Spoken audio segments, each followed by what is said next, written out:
Welcome to DEO special preparation.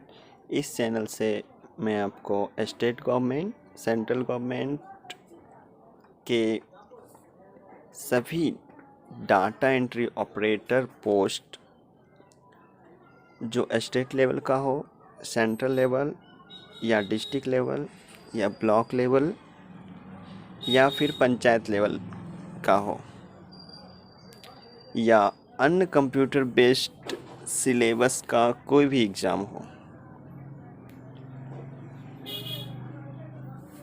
जैसे कि फ़िलहाल बिहार बेल्ट्रॉन दिया हुआ है, इस तरह के सभी एग्ज़ाम की पूरी तैयारी करवाऊंगा। तो चलिए स्टार्ट करते हैं।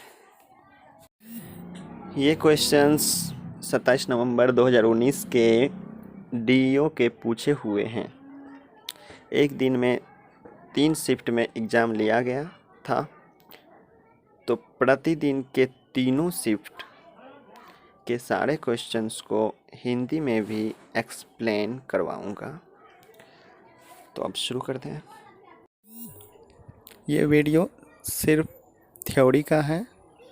इसके प्रैक्टिकल यानी इसके कोई क्वेश्चन में प्रैक्टिकल में कोई प्रॉब्लम आता है तो आप प्रैक्टिकल का वीडियो इसी चैनल पर देख सकते हैं।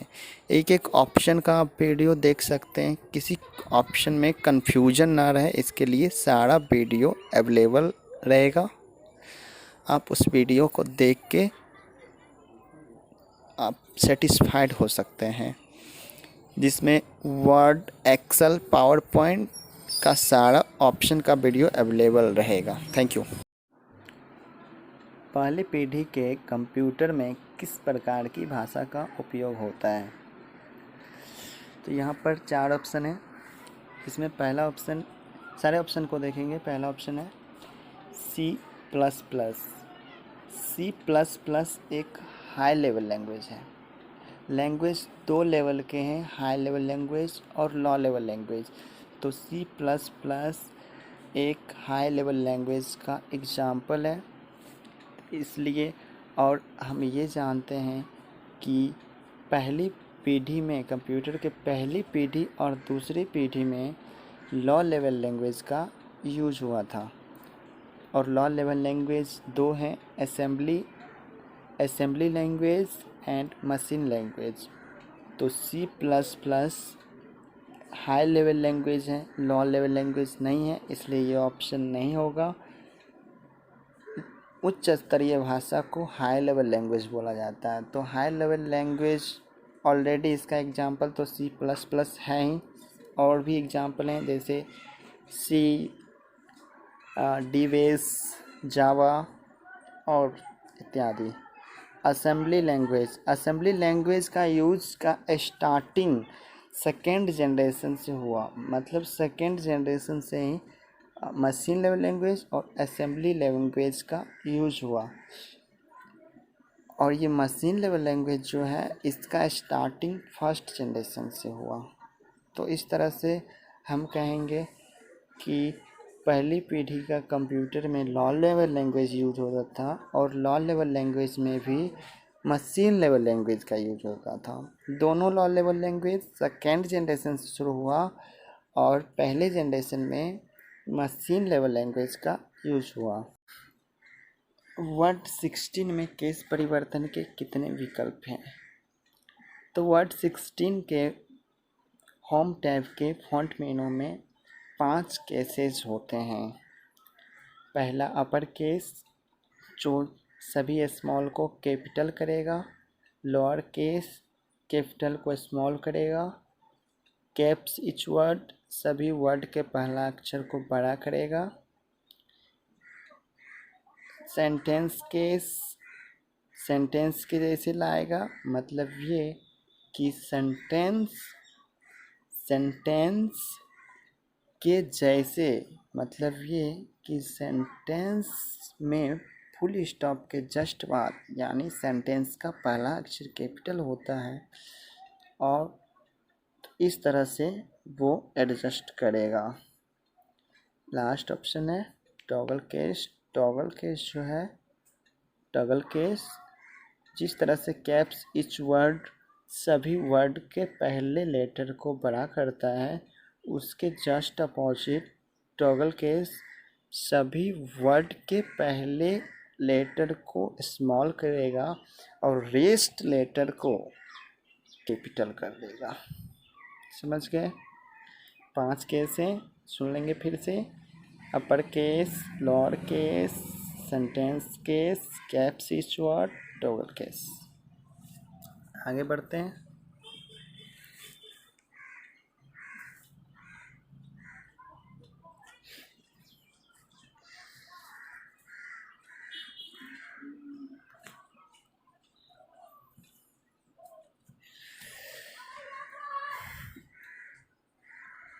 MS एक्सेल 2016 के किस मेनू में प्रोटेक्ट वर्कबुक विकल्प उपलब्ध होता है?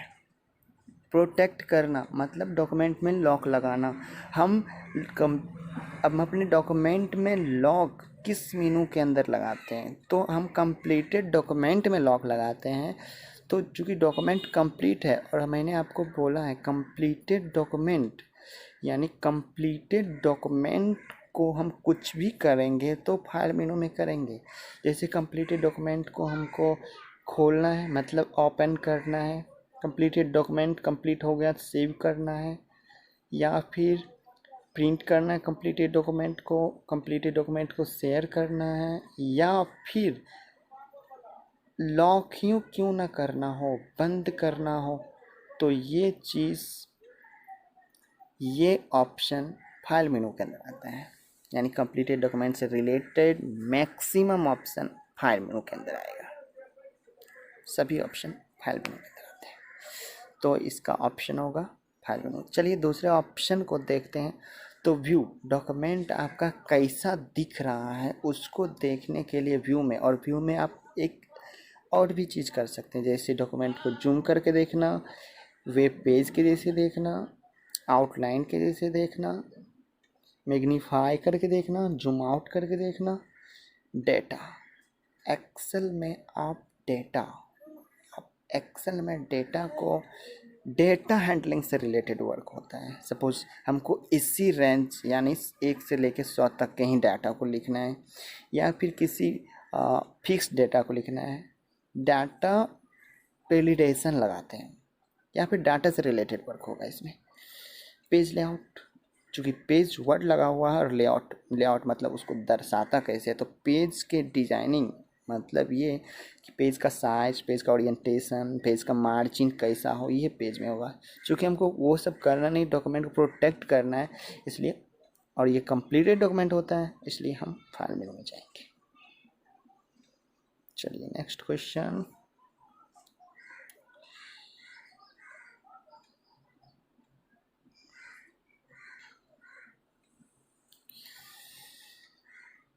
निम्नलिखित में से कौन सा माइक्रोसॉफ्ट एक्सेल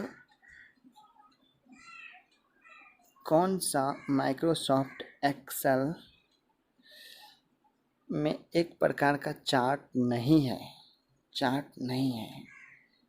बार चार्ट हम बना दे रहे हैं एग्जाम्पल में। इस तरह का जो चार्ट होगा बॉक्स के जैसे, यह एक बार चार्ट है। पाई चार्ट राउंड में होता है, जो परसेंटेज को दिखाता है, अलग अलग डाटा को दिखाएगा जितना जो होगा। उसके बाद लाइन चार्ट, एक चार्ट का लाइनिंग तरह के होगा। जैसे हम ऐसे लाइनिंग के जैसे हम किसी चार्ट को दिखाते हैं तो वो लाइन चार्ट हो जाता है। टेक्स्ट बॉक्स कोई चार्ट नहीं होता, यह एक बॉक्स है जिसके अंदर आप कुछ भी डॉक्यूमेंट टेक्स्ट को नॉर्मली लिख सकते हैं। आगे बढ़ेंगे।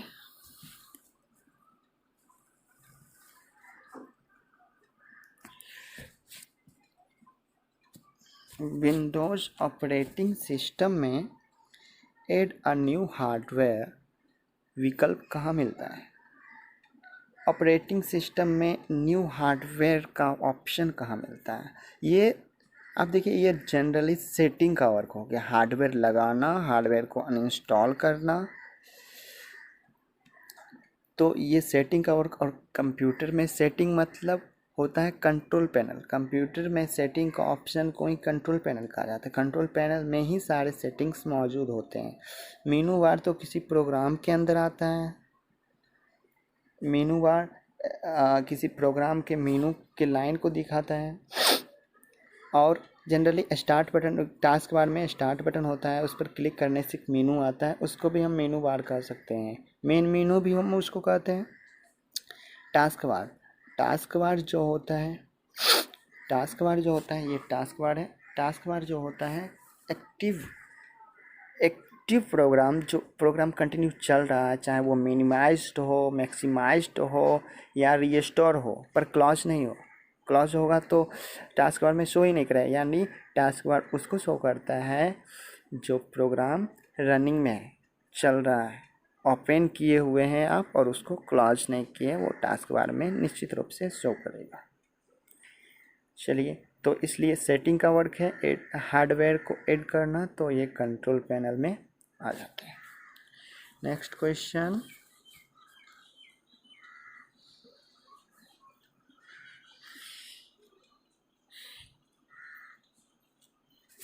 एक्सेल सीट में किस फार्मूले से पहले, एक्सेल सीट में किसी भी फार्मूले से पहले कौन सा संकेत इंसर्ट किया जाता है? आप लोग अगर एक्सेल फंक्शन का यूज़ किए होंगे तो आप देखे होंगे निश्चित रूप से, कोई भी फंक्शन लिखने के पहले, टाइप करने के पहले हम इक्वल लगाते हैं। मतलब ये एक्सेल के किसी भी फंक्शन तभी काम कर सकते हैं जब उसके पहले आप फर्स्ट में इक्वल लगाते हैं।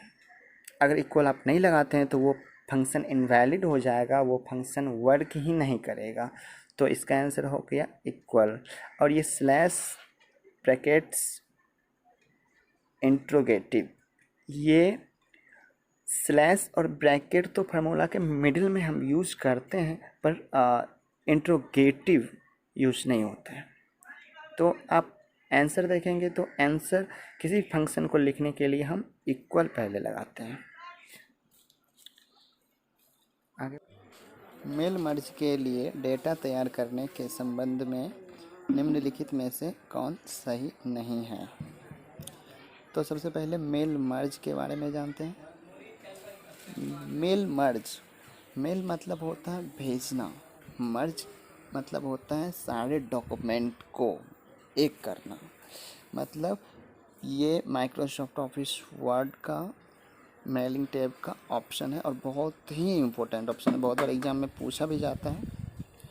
तो अगर आप डिफरेंट एड्रेस वाले लोगों को सेम नोटिस भेजना चाहते हैं तो उसके लिए डिफरेंट एड्रेस होना चाहिए।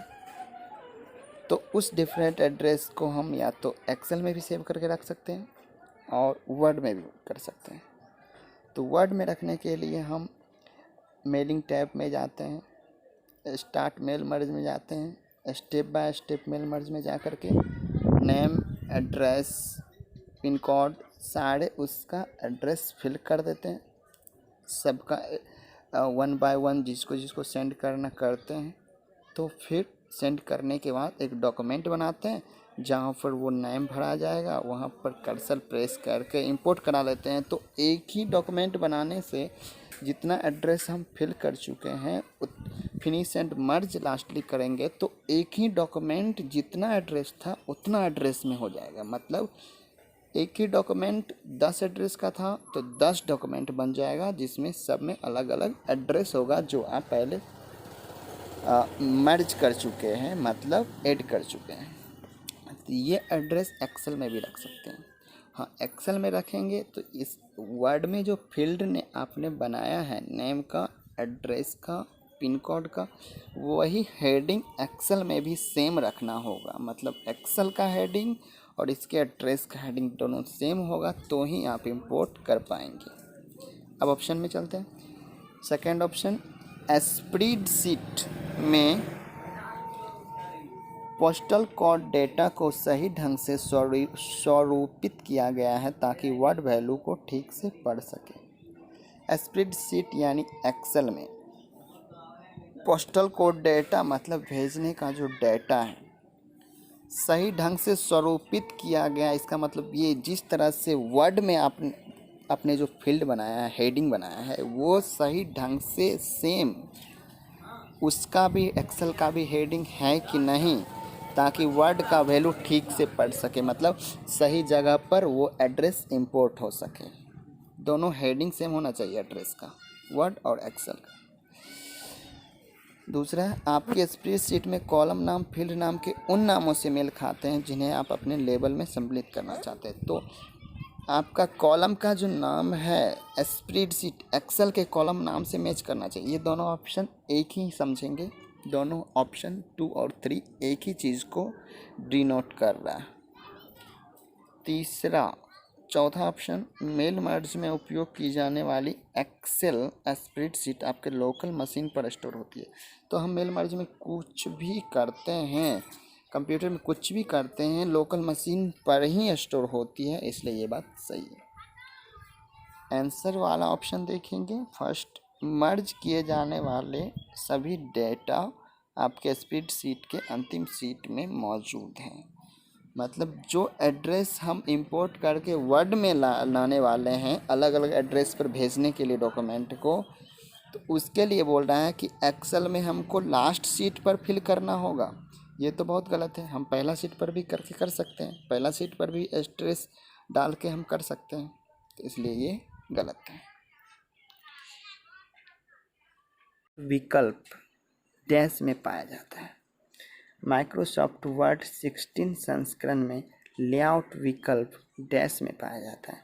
तो लेआउट आप क्या देखते हैं, मीनू बार में चलेंगे, अगर मीनू बार में हम अगर चलेंगे तो फाइल मीनू के बाद home Meenu, insert Meenu, design Meenu, layout Meenu, reference Meenu, mailing Meenu, review Meenu, फिर व्यू मीनू, ये वर्ड का मीनू बार बताए हम।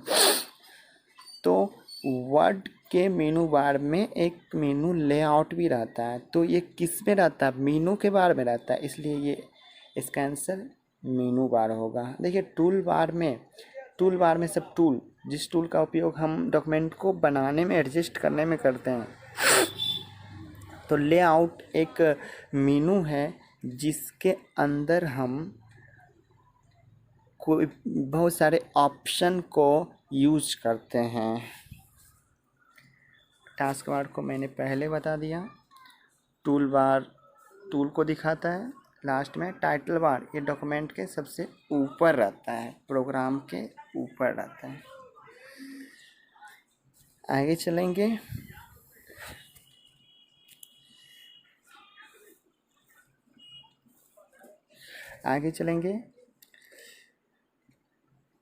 MS वर्ड 16 में प्रिंट विकल्प किस मेनू में पाया जाता है।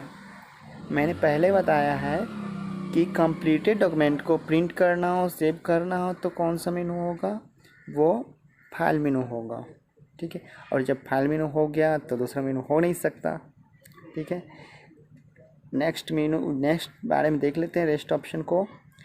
इंसर्ट अपने डॉक्यूमेंट में कुछ भी लाने का अगर काम करेंगे तो इंसर्ट टैब में जाएंगे। डिज़ाइन में अपने पेज के डिजाइनिंग से रिलेटेड जैसे थीम लगाना हो,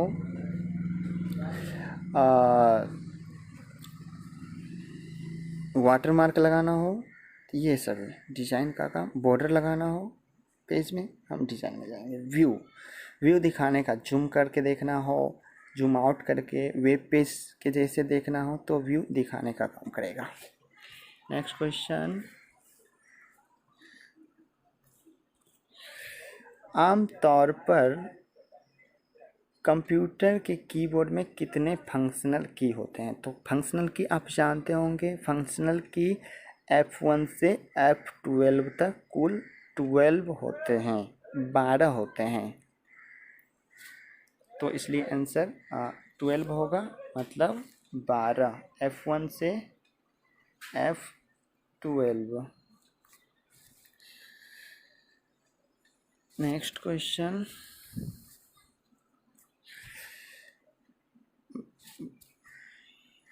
माइक्रोसॉफ्ट एक्सेल 16 में निम्न में से किस टैब से फ्रीज पेन विकल्प चुना जाता है?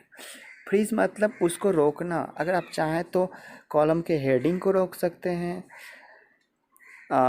रॉ के हेडिंग को रोक सकते हैं।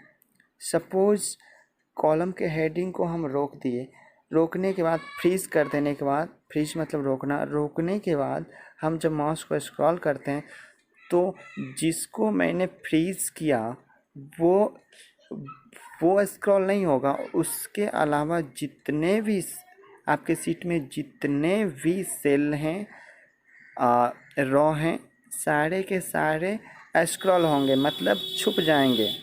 लेकिन जो इसको आप फ्रीज किए वो ज्यों का त्यों रहेगा। फ्रीज मतलब, और ये फ्रीज करके देखना होता है, और ये व्यू मेनू में रहता है। तो इंसर्ट डेटा, फार्मूला में इंसर्ट डेटा बता चुके हैं। फार्मूला में देखेंगे तो फार्मूला टैब में ये होता है, तरह तरह के फार्मूले और फार्मूले के करेक्शन से रिलेटेड हम वर्क देखते हैं। यानी फार्मूला एरर है या एरर को हम सही कैसे करेंगे, तरह तरह के टाइप के फार्मूला से रिलेटेड वर्क फार्मूला मेनू में करते हैं। आगे बढ़ेंगे।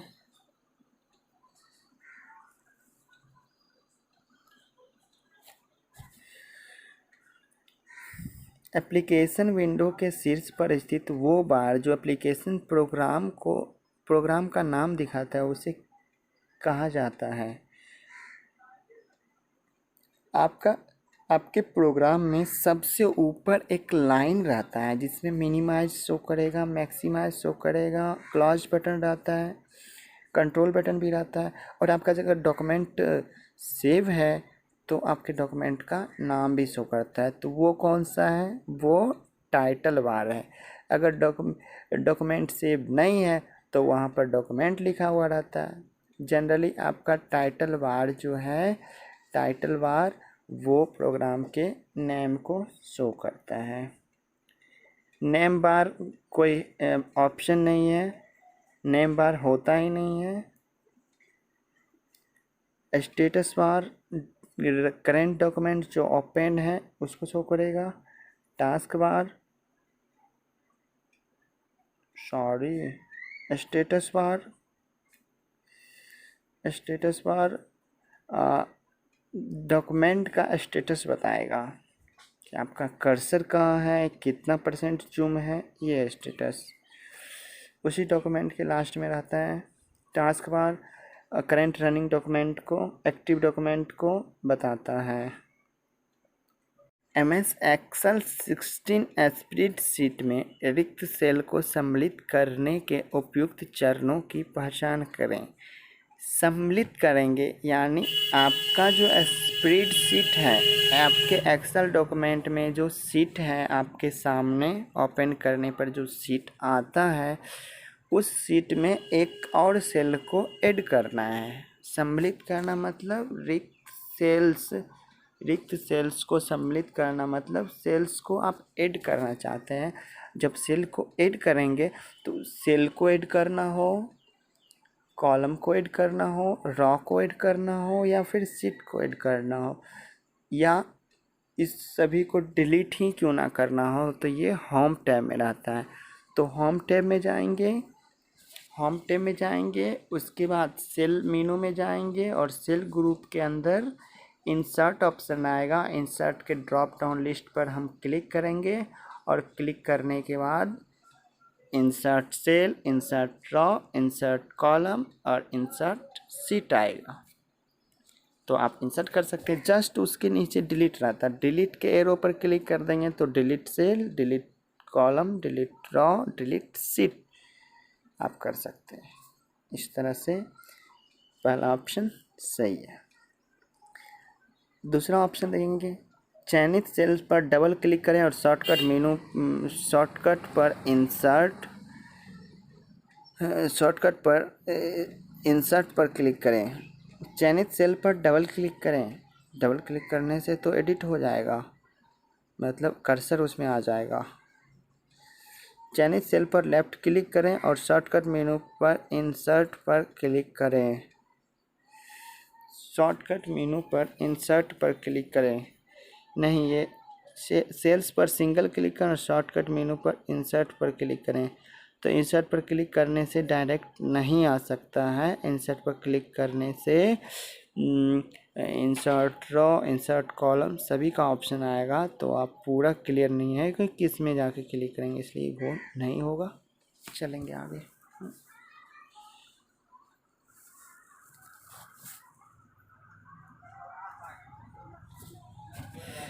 माइक्रोसॉफ्ट वर्ड में किसी सेलेक्टेड आइटम को मॉडिफाई करने के लिए हम कुंजियों का उपयोग करते हैं। मॉडिफाई करने के लिए देखिए, कोई भी चीज़ को हम मॉडिफाई करने के लिए उसको हमको पहले उस टेक्स्ट को सिलेक्ट करना पड़ता है। तो हम क्या करेंगे, सिलेक्ट करने का बटन दबाएंगे। तो यहाँ पर देखेंगे आप, टैब बटन के साथ एरो दबाने से सिलेक्ट नहीं होता, कंट्रोल के साथ एरो दबाने से सिर्फ कर्सर मूव करेगा लेकिन सिलेक्ट नहीं होगा। अच्छा, ये बात एक बात बताएंगे, कंट्रोल के साथ एरो दबाने से अगर राइट एरो आप दबाएं तो एक एक वर्ड राइट साइड मूव होगा कर्सर। अगर कंट्रोल के साथ लेफ्ट एरो दबाएं तो एक एक वर्ड लेफ्ट के साइड मूव होगा, पर सिलेक्ट नहीं होगा। सिलेक्ट होने के लिए शिफ्ट ज़रूरी है। सिलेक्ट होने के लिए शिफ्ट यहाँ पर ज़रूरी है। कंट्रोल अगर यूज करते हैं, हाँ एक ही ऑप्शन है, कंट्रोल के साथ ए दबाएंगे तो ऑल सिलेक्ट होगा, नहीं तो कीबोर्ड सेलेक्ट करने में किसी भी कंडीशन में शिफ्ट ज़रूरी है। तो शिफ्ट के साथ राइट एरो अगर दबाते हैं तो एक एक कैरेक्टर राइट साइड सेलेक्ट होगा, और लेफ़्ट दबाते हैं तो लेफ़्ट साइड। अगर इसी शिफ्ट के साथ हम कंट्रोल को भी शामिल कर देते तो एक एक वर्ड राइट साइड होता या फिर लेफ्ट साइड सेलेक्ट होता। चलेंगे आगे।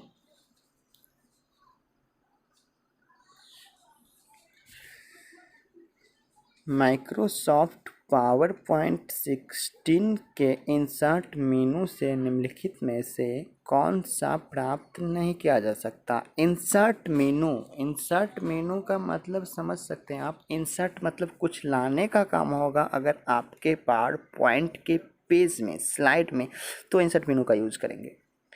तो चार्ट लाने का काम होता है इंसर्ट से, स्मार्ट आर्ट इंसर्ट से, टेक्स्ट बॉक्स इंसर्ट से, आपको पता ही है। और एनिमेशन जो है, एनिमेशन का एक मेनू ही होता है जो हम किसी टेक्स्ट में या किसी ऑब्जेक्ट में एनिमेशन सेट करते हैं, इसलिए इंसर्ट मेनू में एनिमेशन नहीं होता है।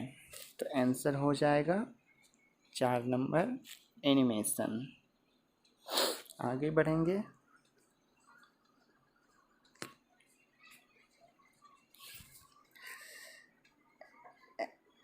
MS एक्सेल 16 में किस मेनू से टेबल शामिल किए सकते हैं, मतलब किए जा सकते हैं। तो एक टेबल शामिल करना है, मतलब टेबल को एक ऐड करना है। एक्सेल में एक टेबल ऐड करना है। चूँकि एक्सेल में तो ऑलरेडी बहुत सारा टेबल बना ही रहता है, लेकिन एक नया टेबल ऐड करना है। जैसे वर्ड में हमको टेबल ऐड करना होता है, तो एक टेबल ऐड करना होता है तो हम इंसर्ट में जाते हैं। उसी तरह से अगर टेबल ऐड करना है तो हम इंसर्ट में जाएंगे। पेज लेआउट, पेज को सेटिंग से रिलेटेड, फाइल, कंप्लीटेड डॉक्यूमेंट से रिलेटेड वर्क होगा। इंसर्ट कुछ लाने का काम होगा, और रिव्यू आप अपने डॉक्यूमेंट के करेक्शन को देख सकते हैं कि कहाँ पर गलती है, कहाँ पर क्या है, इसको ठीक करने का काम हम रिव्यू में करते हैं। स्पेलिंग मिस्टेक हो या और कुछ भी।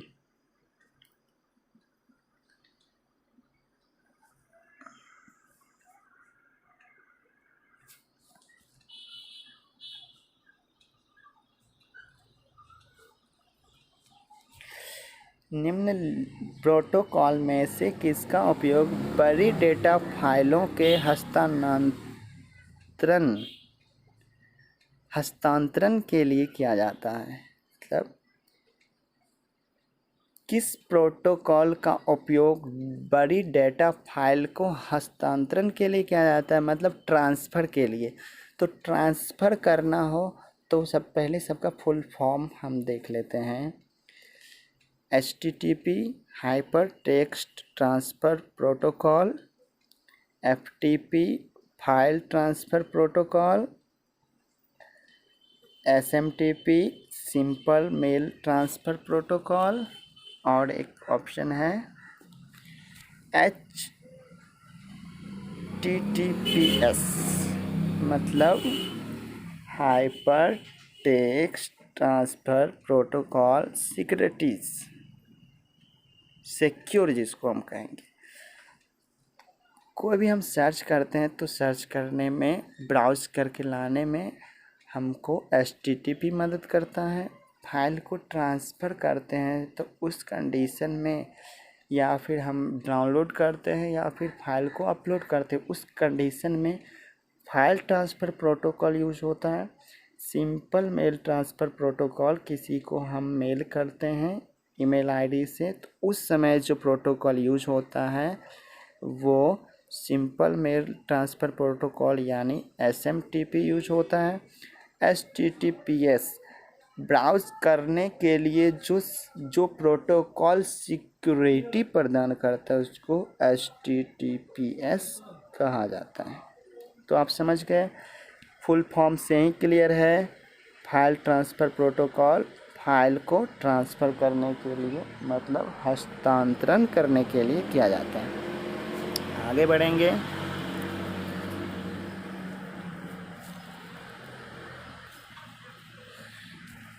कौन सा इनपुट डिवाइस का उदाहरण है? स्पीकर आवाज़ बाहर करता है, आउट करता है, आउटपुट हो गया।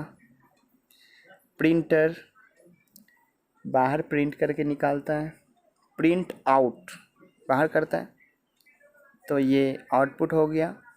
प्लॉटर साइन बोर्ड को प्रिंट करता है, ये भी प्रिंट का काम करता है, आउटपुट हो गया। माउस, हम माउस में जब क्लिक करते हैं तो उसका सूचना कंप्यूटर के CPU में जाता है और उस क्लिक से रिलेटेड वर्क को डिफाइन CPU करता है। मतलब हम इन करवाए, वर्क को हम दिए किस में, कंप्यूटर में, मतलब इन करवाए हैं और इन करवाने का काम इनपुट डिवाइस। आप देखेंगे कि वैसा डिवाइस जिसके द्वारा हम कंप्यूटर में काम करने का कमांड देते हैं या कंप्यूटर में कुछ इन्फॉर्मेशन इन करवाने का काम करते हैं, वो डिवाइस इनपुट कहलाएगा। जो उस दिए हुए कमांड को मतलब वर्क को कंप्लीट करता है वो प्रोसेसिंग डिवाइस जो CPU होता है।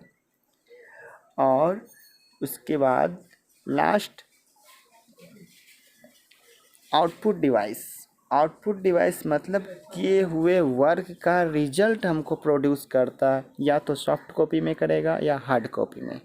तो सॉफ्ट कॉपी जो सिर्फ जिसको हम देख सकते हैं, हार्ड कॉपी जिसको हम टच भी कर सकते हैं, जैसे मॉनिटर पर हम देख सकते हैं, प्रिंट आउट करने पर हम टच कर सकते हैं। तो आउट करने वाला डिवाइस आउटपुट, इन करने वाला डिवाइस इनपुट और काम करने वाला डिवाइस प्रोसेसिंग डिवाइस।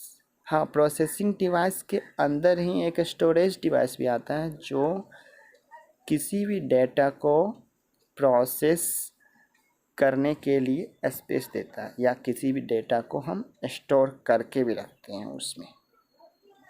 आगे बढ़ेंगे।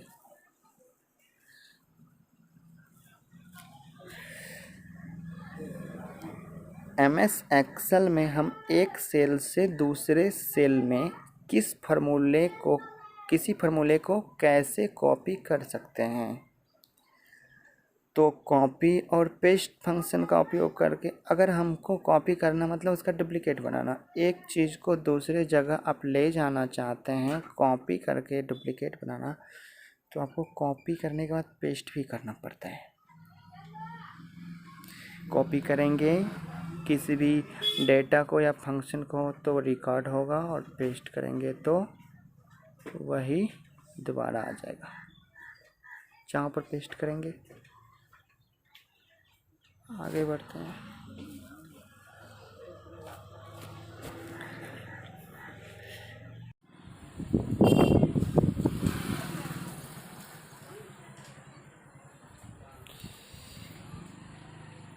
MS एक्सेल 16 में किस मेनू से पासवर्ड के साथ एक वर्कशीट इनक्रिप्ट की जा सकती है। यहाँ पर पासवर्ड के साथ वर्कशीट इनक्रिप्ट करना है,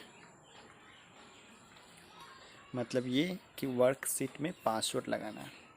क्वेश्चन में ये बोला जा रहा है कि पासवर्ड लगाना है वर्कशीट में, तो पासवर्ड लगाने के वर्कशीट में पासवर्ड लगाने के लिए हम होम टैब से भी लगा सकते हैं और रिव्यू टैब से भी लगा सकते हैं। तो यहाँ पर मेरे ख्याल से क्वेश्चन मिस्टेक है, क्योंकि वर्कशीट में पासवर्ड लगाना होम टैब के अंदर आता है। अगर डॉक्यूमेंट में पासवर्ड लगाना होता है तो इसके लिए हम फाइल मेनू में जाते हैं। तो आप ध्यान देंगे, वर्कशीट को इनक्रिप्ट करना है, वर्कशीट में पासवर्ड लगाना है, तो उसके लिए होम टैब के फॉर्मेट में जाते हैं और फॉर्मेट में जाके प्रोटेक्ट वर्कशीट में जाते हैं और पासवर्ड मांगता है, और पासवर्ड देने के बाद आप इनक्रिप्ट कर सकते हैं।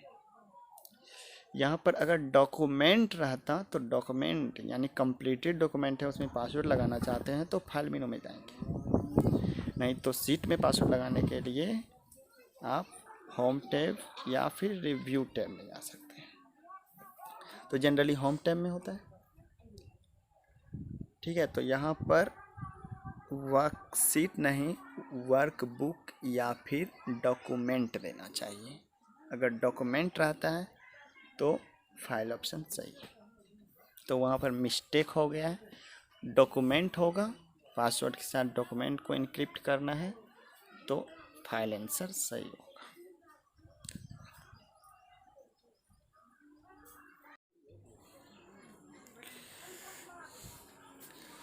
MS एक्सेल 16 की स्ट्राइक थ्रू सुविधा को डैश टैब के फॉन्ट कमांड समूह से चुना जा सकता है। तो फॉन्ट को स्ट्राइक थ्रू करना है, मतलब अगर कोई फॉन्ट आप लिखते हैं, सपोज A लिखे, B लिखे और फिर C लिखे, इसको 20 से जब हम क्रॉस करते हैं इसको स्ट्राइक थ्रू बोला जाता है। तो ऐसा लाना है एक्सेल में, चूँकि फ़ॉन्ट को करना है तो फ़ॉन्ट मेनू में ही जाएंगे, और फ़ॉन्ट मेनू किस टैब में रहता है, होम टैब में रहता है। तो इससे क्लियर हो जाता है कि हमको होम टैब में जाना है, फ़ॉन्ट से रिलेटेड वर्क है तो होम टैब में ही जाते हैं। चलिए, फाइल में डॉक्यूमेंट, कंप्लीट डॉक्यूमेंट को सेव करना, ओपन करना, प्रिंट करना, डॉक्यूमेंट को बंद करना, ये होगा। डिज़ाइन का टैब इसमें एक्सेल में नहीं होता है। क्विक एक्सेस टूल बार में हम चाहें तो इसको स्ट्राइक थ्रो को ऐड कर सकते हैं, लेकिन जनरली पहले से नहीं होता है। क्विक एक्सेस टूल बार वो होता है जब हमारे रिबन के जस्ट ऊपर में एक बार होता है जिसमें अंडो, रेडो, सेव, ये सब ऑप्शन रहता है, वो क्विक एक्सेस टूल बार में रहता है। तो इसका आंसर फॉन्ट से रिलेटेड है, इसलिए होम टैब होगा। आगे बढ़ते हैं।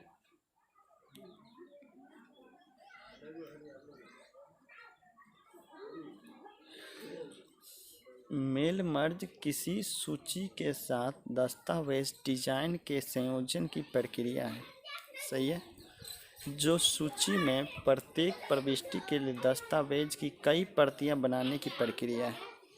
इस क्वेश्चन के बारे में 7 नंबर क्वेश्चन में मैं एक बार डिस्कस कर चुका हूँ।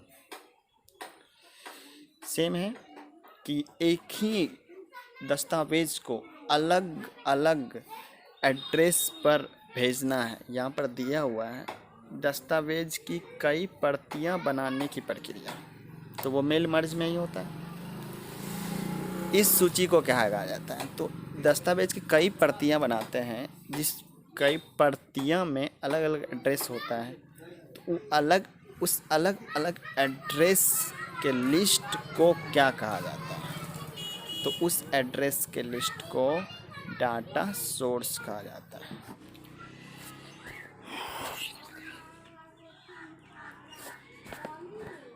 कौन एक वेब ब्राउज़र नहीं है?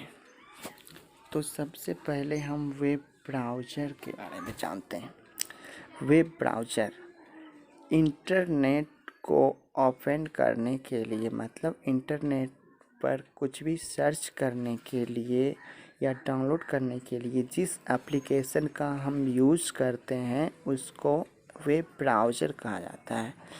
आप वर्ड को ही देखेंगे तो देखेंगे ये वेब मतलब इंटरनेट होता है, ब्राउज़र मतलब खोज के लाने वाला। इंटरनेट पर जो खोज के लाने वाला कुछ होता है उस सॉफ्टवेयर को वेब ब्राउज़र कहा जाता है। तो वेब ब्राउज़र कौन सा नहीं है? तो नेटस्केप एक वेब ब्राउज़र है, गूगल क्रोम एक वेब ब्राउज़र है जो पॉपुलर है, इंटरनेट एक्सप्लोरर माइक्रोसॉफ्ट का अपना वेब ब्राउज़र है, ब्राउज करने का काम करता है।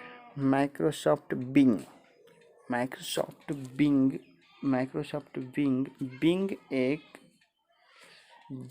एक सर्च इंजन है। जैसे google.com सर्च इंजन है, yahoo.com सर्च इंजन है, msn.com सर्च इंजन है, उसी तरह से माइक्रोसॉफ्ट बिंग एक वेबसाइट है, एक सर्च इंजन है जिस पर जाके हम कुछ सर्च करते हैं, पर उस सर्च इंजन के पास हम ब्राउज़र के ज़रिए पहुंचते हैं।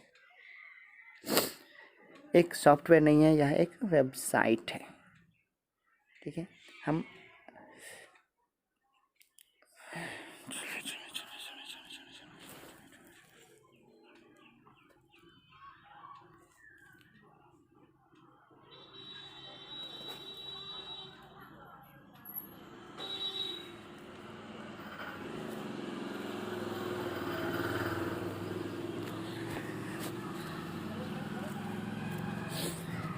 MS एक्सेल में किस फंक्शन का उपयोग करके डुप्लिकेट मानों को हाईलाइट किया जा सकता है?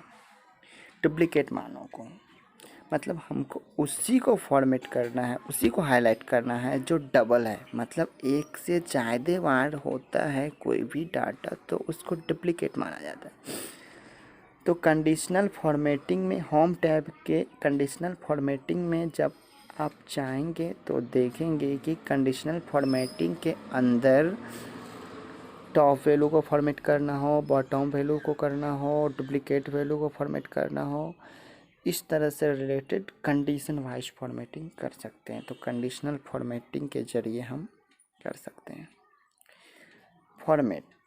फॉर्मेट एक मेनू है होम टैब के अंदर जिसके अंतर्गत हम रो के हाइट को बढ़ाते हैं, कॉलम के विड्थ को बढ़ाते हैं या कम करते हैं, कॉलम, रो, सेल, शीट को छुपा सकते हैं, देख सकते हैं, मर्ज एंड सेंटर बहुत सारे सेल को एक सेल में कन्वर्ट करना, फाइंड किसी भी टेक्स्ट या नंबर को सर्च करना,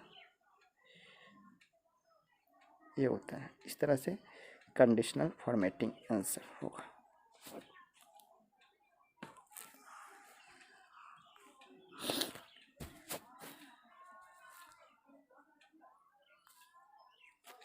बहुत ही बेहतरीन क्वेश्चन है। ऑपरेटिंग सिस्टम के कर्नेल मोड को सक्रिय करने के लिए मोड बिट को डैश पर सेट किया जाता है। दो तरह के मोड बिट होते हैं और दो तरह के मोड भी होते हैं, एक यूज़र मोड, एक कर्नेल मोड। तो यूज़र मोड जैसे हम लोग कोई प्रोग्राम को ओपन करने के बाद जो टाइप कर रहे हैं, यूज़ कर रहे हैं, तो वो यूज़र मोड में है। जो ही उसको आप कंप्लीट कर लिए डॉक्यूमेंट को, अब सेव कर रहे हैं, डिलीट कर रहे हैं, रीनेम कर रहे हैं, तो उसके कंप्यूटर के फंक्शन का यूज हो रहा है, तो उस फंक्शन में यूज़र मोड से मशीन को चला जाता है, प्रोसेसर वर्क करने लगता है, तो वो कर्नल मोड में चला जाता है। फिर से समझेंगे, जब तक आप कुछ टाइप कर रहे थे यूज़र मोड में था, उसको आप सेव करना स्टार्ट कर दिए तो वो कर्नल मोड में चला गया। और कर्नल मोड से फिर जब सेव किए हुए डॉक्यूमेंट को आप देखते हैं ओपन करके और कुछ नहीं कर रहे हैं, सिर्फ देख रहे हैं, तो वो यूजर मोड में चला जाए। यानी जब प्रोसेसर पर लोड आया तो कर्नल मोड में, अगर प्रोसेसर पर लोड नहीं है तो वो यूजर मोड में। तो यूजर मोड से कर्नल मोड में जाता है तो मोड बिट 0 होता है, और कर्नल मोड से यूजर मोड में जाएगा तो मोड बिट 1 होगा। यानी दो ही मोड बिट होते हैं, 0 और 1। फिर से सुनेंगे, यूजर मोड से कर्नल मोड में जाएगा तो मोड बिट 0 होगा, और कर्नल मोड से यूजर मोड में जाएगा तो मोड बिट 1 होगा। आगे बढ़ते हैं।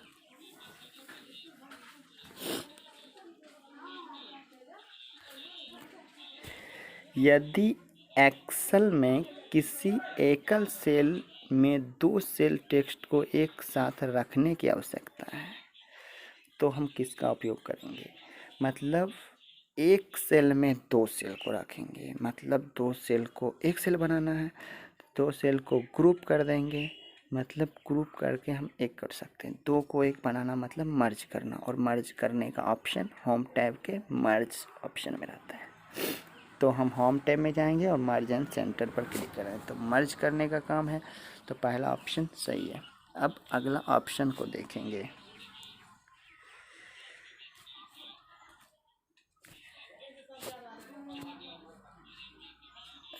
मर्ज एंड सेंटर, मर्ज करने का काम। Next option wrap text. जब कोई किसी एक सेल में आप कुछ टाइप कर रहे होते हैं और उसी सेल में लिखाता है और टाइप होते जाता है और दूसरे सेल को के स्पेस को भी कवर कर लेता है कोई सेल, तो उस समय हम उसको व्रैप टेक्स्ट कर देंगे तो वो सेल अपने ही, वो टेक्स्ट अपने ही सेल के अंदर रहता है। सेल के साइज़ को बढ़ाएगा, हाइट को बढ़ाएगा, अपने ही सेल के अंदर रहता, तो उसके लिए व्रैप टेक्स्ट करते हैं। फिर से सुनेंगे, अपने ही टेक्स्ट के अंदर किसी लंबे वर्ड को भी रखना है तो हम उसको व्रैप टेक्स्ट करते हैं। अगर नहीं करते व्रैप टेक्स्ट तो वो दूसरे सेल के एरिया को भी कवर कर लेगा। बोल्ड टेक्स्ट को बोल्ड करने के लिए, मतलब थोड़ा मोटा करने के लिए, इटैलिक लिखे हुए टेक्स्ट को तिरछा करने के लिए। माइक्रोसॉफ्ट पावर पॉइंट 16 के किस मेनू में न्यू स्लाइड विकल्प होता है? जैसे हम लोग एक पेज ऐड करते हैं वर्ड में, इंसर्ट टैब में जाके ब्लैंक पेज लेकर के, तो उसी तरह से पावर पॉइंट में एक नया पेज को स्लाइड कहा जाता है। तो एक नया स्लाइड लेने के लिए हम होम टैब में जाते हैं। इसमें व्यू दिखाने का काम, डिजाइन पेज में लाए हुए पेज में डिजाइन लगाते हैं, स्लाइड शो एनिमेशन को दिखाएगा, और होम टैब में आप एक नया स्लाइड ले सकते हैं। स्लाइड लेने का शॉर्टकट भी है, कंट्रोल के साथ आप एम बटन को प्रेस करेंगे तो आप एक न्यू स्लाइड ले सकते हैं। जितना बार लेना चाहेंगे उतना न्यू स्लाइड ले सकते हैं।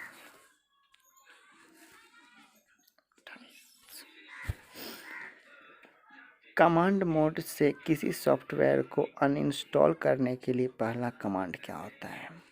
तो पहला कमांड, इस पर ज़रा गौर करेंगे।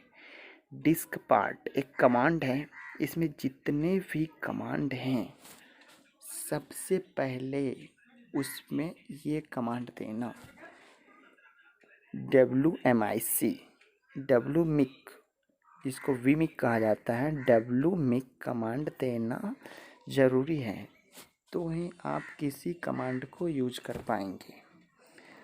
अब समझे, किसी कमांड को देने के लिए सबसे पहले WMIC कमांड को यूज करना ही होगा इस चारों कमांड में से। तो WMIC में अब इसको दे करके हम स्पेस देते हैं और डिस्क पार्ट लिख देते हैं। यानी आप डॉस खोलेंगे, कमांड प्रॉम्प्ट के सॉफ्टवेयर को खोलेंगे और उसमें कमांड टाइप करेंगे WMIC space disk part. Type करने से आपके कंप्यूटर में कितने ट्राइब हैं, C drive, T drive, E drive, कितने ट्राइब लगे हुए हैं, हार्ड डिस्क, फ्लॉपी डिस्क और फ्लैश डिस्क, जो भी लगा हुआ है उसको शो करेगा कि कितना ड्राइव लगा हुआ है। Get product name, get product name यानी WMIC के बाद अगर स्पेस देंगे और उसके बाद गेट प्रोडक्ट नेम लिख करके इंटर दबाते हैं तो आपके कंप्यूटर में जितना भी सॉफ्टवेयर होता है वो शो करेगा इतना सॉफ्टवेयर इंस्टॉल्ड है। इन कॉन्फ़िग, IP कॉन्फ़िग इंटरनेट से रिलेटेड है। WMIC के बाद IP कॉन्फ़िग आप प्रेस करते हैं तो IP कॉन्फ़िग से आपके इंटरनेट से रिलेटेड जितने भी डिटेल हैं देंगे, जैसे कि आपका IP एड्रेस क्या है, आपका किससे कनेक्शन लिया हुआ है, स्पीड कितना MBPS, GBPS या KBPS दे रहा है, रूटर कौन सा है, तो इस रूटर का सीरियल नंबर, जितना भी इंटरनेट का डिटेल होता है वो आपको देगा।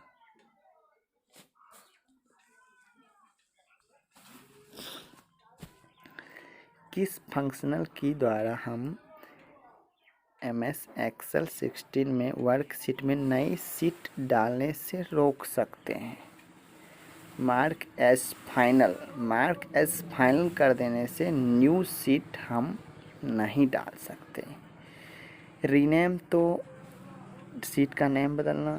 शेयर वर्कबुक एक लॉक का प्रोसेस है, आप लॉक कर सकते हैं, मतलब सीट डिलीट नहीं होगा, शेयर नहीं होगा, रीनेम नहीं होगा, ये सब ऑप्शन शेयर बुक से प्रोटेक्ट शेयर बुक कर देते हैं तो वो लॉक हो जाता है। प्रोटेक्ट करेंट सीट से सीट में कुछ टाइप नहीं कर पाएंगे, तो ये रीनेम करने के लिए, रीनेम को रोकने के लिए, सीट को लॉक करने के लिए, सीट में कुछ लिखा ही नहीं ये लॉक करने के लिए होता है। और रेस्ट एक मार्क एज फाइनल हो गया, मतलब फाइनल कर देने के बाद नया। निम्नलिखित में से कौन एक सिस्टम सॉफ्टवेयर की विशेषता नहीं है? पहला ऑप्शन है शेड्यूलिंग। शेड्यूलिंग जो होता है, हमारा जो ऑपरेटिंग सिस्टम विंडोज़ रन जो होता है उसका एक शेड्यूल होता है, उसका एक फंक्शन होता है, और वो जो फंक्शन होता है ना वो शेड्यूलिंग के अंदर आता है। तो ऑपरेटिंग का ही एक पार्ट हो गया, यानी सॉफ्टवेयर चलना एक शेड्यूल है ऑपरेट का। मेमोरी ऑपरेटिंग सिस्टम सॉफ्टवेयर का ही पार्ट है, क्योंकि मेमोरी पर ही कोई भी सॉफ्टवेयर रन हो सकता है। रन होने के लिए मेमोरी चाहिए, तो मेमोरी भी सिस्टम सॉफ्टवेयर का पार्ट है। फाइल प्रबंधन, फाइल सेव करना, फाइल मेमोरी में ही सेव होता है। दूसरा और तीसरा ऑप्शन लगभग सेम है। बिलिंग, बिलिंग कोई भी हम बिलिंग का काम करते हैं, बिल बनाने का काम करते हैं, तो उसके लिए एक अलग एप्लीकेशन सॉफ्टवेयर होता है। जनरली बिल बनाने का एक अलग ही सॉफ्टवेयर होता है, इसलिए बिलिंग का वर्क एप्लीकेशन पर होने के कारण बिलिंग एक एप्लीकेशन सॉफ्टवेयर हो गया।